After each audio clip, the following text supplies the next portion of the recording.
Hello guys, welcome to my channel. ఈ వీడియోలో మనం how to learn programming language అనేది చూద్దాం. చాలామందికి ప్రోగ్రామింగ్ లాంగ్వేజ్ నేర్చుకోవాలి, ప్రోగ్రామింగ్ చేయాలని ఉంటుంది. కానీ కొంతమంది ప్రోగ్రామింగ్ లాంగ్వేజ్ నేర్చుకోవడాన్ని స్టార్ట్ చేసి సగంలోనే ఆపేస్తున్నారు.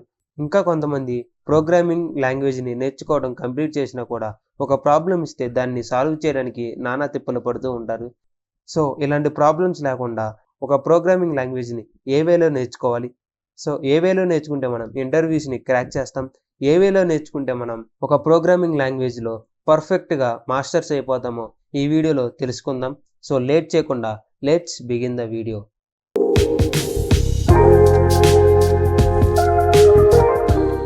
సో నేను ఈ వీడియోని 6 పార్ట్స్గా డివైడ్ చేస్తున్నాను. ఈచ్ పార్ట్లో ఒక్కొక్క పాయింట్ని చెప్తూ ఉంటాను. సో మీరు వీడియోని స్కిప్ చేయకుండా చివరి వరకు చూడండి. మీరు ఏ లాంగ్వేజ్ని పిక్ చేసుకున్నా కూడా ఈ 6 పాయింట్స్ని కనుక ఫాలో అయితే మీరు ఆ లాంగ్వేజ్లో అడ్వాన్స్డ్కి వెళ్ళిపోతారు. ఇప్పుడు మనం స్టార్ట్ చేద్దాం. మన ఫస్ట్ పాయింట్ వైజ్ థియరీ. మీరు పిక్ చేసుకున్న ప్రోగ్రామింగ్ లాంగ్వేజ్లో ఒక కాన్సెప్ట్ నేర్చుకునేటప్పుడు మీరు ఆ కాన్సెప్ట్ గురించి పేజెస్ పారాగ్రాఫ్స్ గుర్తుపెట్టుకోవాల్సిన అవసరం లేదు. ఆ పర్టికులర్ కాన్సెప్ట్ గురించి మీరు తెలుసుకోవాల్సింది 5 పాయింట్స్ మాత్రమే. సో ఆ 5 పాయింట్స్ ఏంటంటే what, why, where, when, how.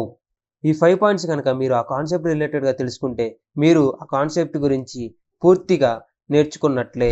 For example, మీరు జావాలో స్టాటిక్ కీ కాన్సెప్ట్ గురించి నేర్చుకుంటుంటే మీరు తెలుసుకోవాల్సింది 5 పాయింట్స్ మాత్రమే. What is static keyword, why it is used, where it is used, when it is used, how it is used. ఈ 5 points మీరు తెలుసుకుంటే చాలు, ఇంకా మీరు ఖచ్చితంగా ఇంటర్వ్యూలో ఆన్సర్ చేసేస్తారు. సో ఇది గుర్తుపెట్టుకోండి.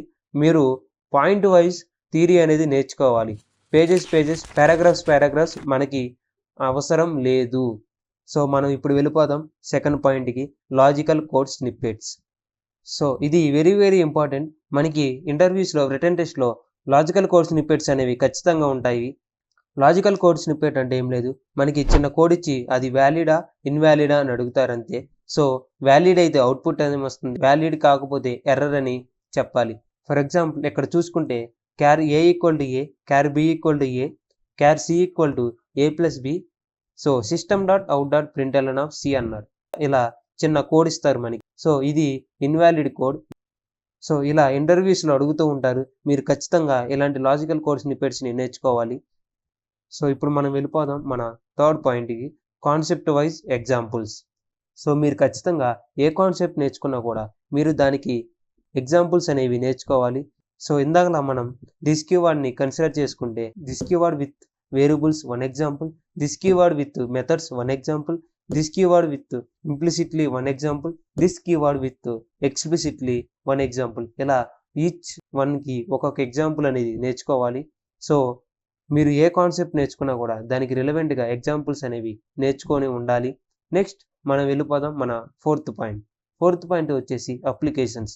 మీరు ఏ లాంగ్వేజ్ నేర్చుకున్నా కూడా ఆ లాంగ్వేజ్ యొక్క అప్లికేషన్స్ అనేవి నేర్చుకోవాలి.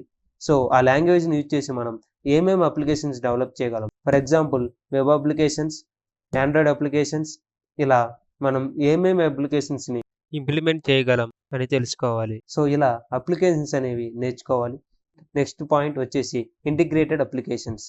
సో ఇంటిగ్రేటెడ్ అప్లికేషన్స్ కూడా చాలా very very important point. So మీరు ఖచ్చితంగా ఇంటిగ్రేటెడ్ అప్లికేషన్స్ అనేవి నేర్చుకోవాలి. ఫర్ ఎగ్జాంపుల్ జావాని కన్సిడర్ చేసుకుంటే జావాలో మల్టీ థ్రెడ్డింగ్ కలెక్షన్స్ అనే ఇంటిగ్రేటెడ్ అప్లికేషన్స్ ఉంటాయి, అవి ఖచ్చితంగా నేర్చుకోవాలి. ఇలా ఏ లాంగ్వేజ్ తీసుకున్నా వాటిలో ఉన్న ఇంటిగ్రేటెడ్ అప్లికేషన్స్ అనేవి మీరు ఖచ్చితంగా నేర్చుకోవాలి. నెక్స్ట్ మన చివరి ఇంపార్టెంట్ పాయింట్ వచ్చేసి ప్రాజెక్ట్స్. సో మీరు నేర్చుకున్న లాంగ్వేజ్ మీద చిన్న ప్రాజెక్ట్స్ అయినా మీరు బిల్డ్ చేయగలగాలి. సో ఒకవేళ మీరు ప్రాజెక్ట్స్ ఎలా చేయాలి తెలియకపోతే యూట్యూబ్లో చాలా వీడియోలు ఉన్నాయి, చూసి నేర్చుకొని ప్రాజెక్ట్స్ అనేవి బిల్డ్ చేయాలి. సో ఈ 6 పాయింట్స్ని మీరు ఫాలో అయ్యి ఈ 6 పాయింట్స్ ఎఫిషియెంట్గా నేర్చుకోగలిగితే మీరు ఒక ప్రోగ్రామింగ్ లాంగ్వేజ్ని పర్ఫెక్ట్గా నేర్చుకున్నట్లే. సో ఒకసారి మనం ఈ 6 పాయింట్స్ని కన్సిడర్ చేసుకుంటే, సో ఫస్ట్ పాయింట్ని మీరు నేర్చుకుంటే మీరు ఇంటర్వ్యూలో ఆన్సర్స్ ఇవ్వగలరు. సెకండ్ పాయింట్ని మీరు నేర్చుకుంటే సో ఇంటర్వ్యూలో రిటన్ టెస్ట్ని క్రాక్ చేయగలరు. థర్డ్ పాయింట్ని మీరు నేర్చుకుంటే సో ఏ ప్రాబ్లం వచ్చినా దానికి ప్రోగ్రామింగ్ రాయగలరు అండ్ అప్లికేషన్స్ని డెవలప్ చేయగలరు. నెక్స్ట్ మీరు ప్రాజెక్ట్ చేయాలంటే ఖచ్చితంగా ఇంటిగ్రేటెడ్ అప్లికేషన్స్ నేర్చుకోవాలి.